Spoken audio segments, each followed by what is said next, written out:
Good morning. It's cold today and I'm wearing like a thick jumper, and mind how weird I may look with the yellow, traffic cone hat making an appearance again. So, that aside, if you are aware of who Emmeline Pankhurst is, I'll refer to her as Emily because I just always do. So, Emmeline Pankhurst, but I always refer to her as Emily, so I might skip between the two. If you know who she is, you don't necessarily have to watch this, but you may find something interesting on here that you might not know about, because, specifically if you don't really live in Manchester, you might not know what I'm about to say about her, kind of thing. You may know a lot of things about her, but you may not know one thing that I'm going to mention. I'm not really going to mention a lot of timeline facts about her. I'm just going to give a brief description, and then there's one last thing I'm going to talk about in the end. Emmeline Pankhurst. Who is she, if you're not aware? Emily was born in Manchester. That's where I'm from, so that's why I don't know. I feel like all women should appreciate her, but I feel like maybe I do more because she came from Manchester and I live here, that kind of thing.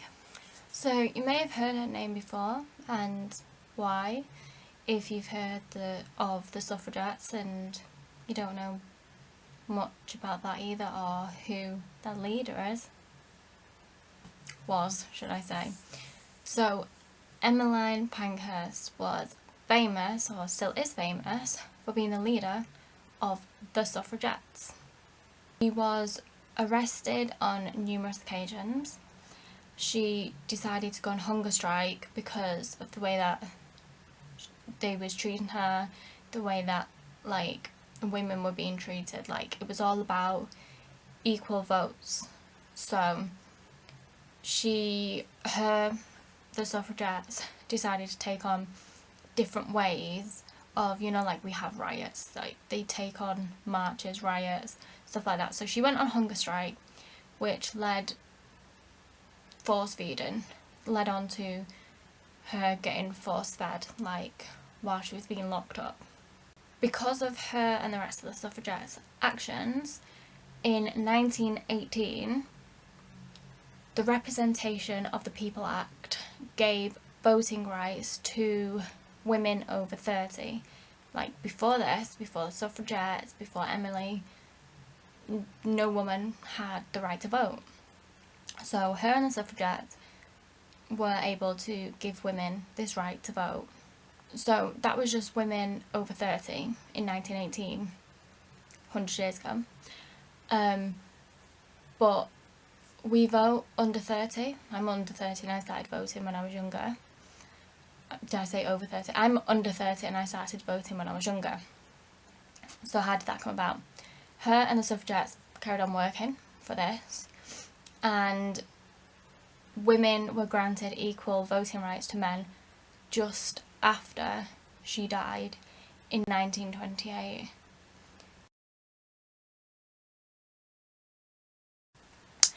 Amongst being a great female leader for the suffragettes, she also distributed food to poor people.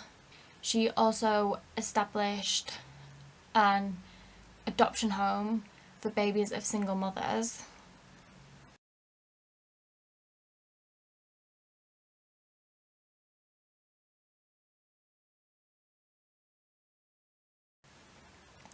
So let's please be aware, and I'm reminding you again, it was 1928 when us women under 30 were granted equal rights to men to be allowed to vote. Over 30, 1918, under 30, so everyone 18 and up. We were granted equal rights to voting as men in 1928 just after Emmeline died, which is why, like, to me it's a big deal that us women appreciate Emily. We stand up for what she stood up for, and we go out and vote because we've been given that chance. Her and the suffragettes fought for us to have the equal rights to do this. Because it was 100 years since the change altogether, not like the whole change, like the equal rights, but the over 30s, so 1918, seeing as though it's been 100 years since then, we are celebrating that with a statue in St. Peter's Square in Manchester, and that's going up on, well, it's being unveiled on the 14th, which is a Friday, of December, next month. So if you, I think it starts at like 10:30 in the morning or something. I think it actually gets unveiled at about 1. I might be wrong. Have a look up if that's what you want to go do. So a statue of Emily will be put in Manchester 100 years on after we got any kind of women's rights to vote, which is amazing. The Emily statue will actually be the first female statue in Manchester since 1901. Like, that's over 100 years ago. That's crazy, and she's going to be the first one since then, which is like amazing to see in our generation. Yeah, that's Friday the 14th of December, unveiling, and that's where she's going to be, St. Peter's Square. So, as I said, like 100 years on from any kinds of women's votes, and basically this video is just to remind you to either, you know, if you're in Manchester, go take a picture of her, go see her, go appreciate her house. Is still in Manchester, by the way, if you wanted to go see that, or if you didn't know, just ask me, Google it, it's right there. And appreciate what her and the suffragettes did for us, and don't forget to vote, because of such a woman we are allowed to do that, so don't just give it away. So if you go through this video without being bored and thinking I'm such a ranting feminist, thank you, and I hope you've learnt something. And I said, if you did know a lot about Emily, like maybe you didn't know this statue was coming about, so hopefully that will inspire you to go and take a look at her or something if you're quite a fan of her. Thank you for watching this video. I'll see you soon. Bye.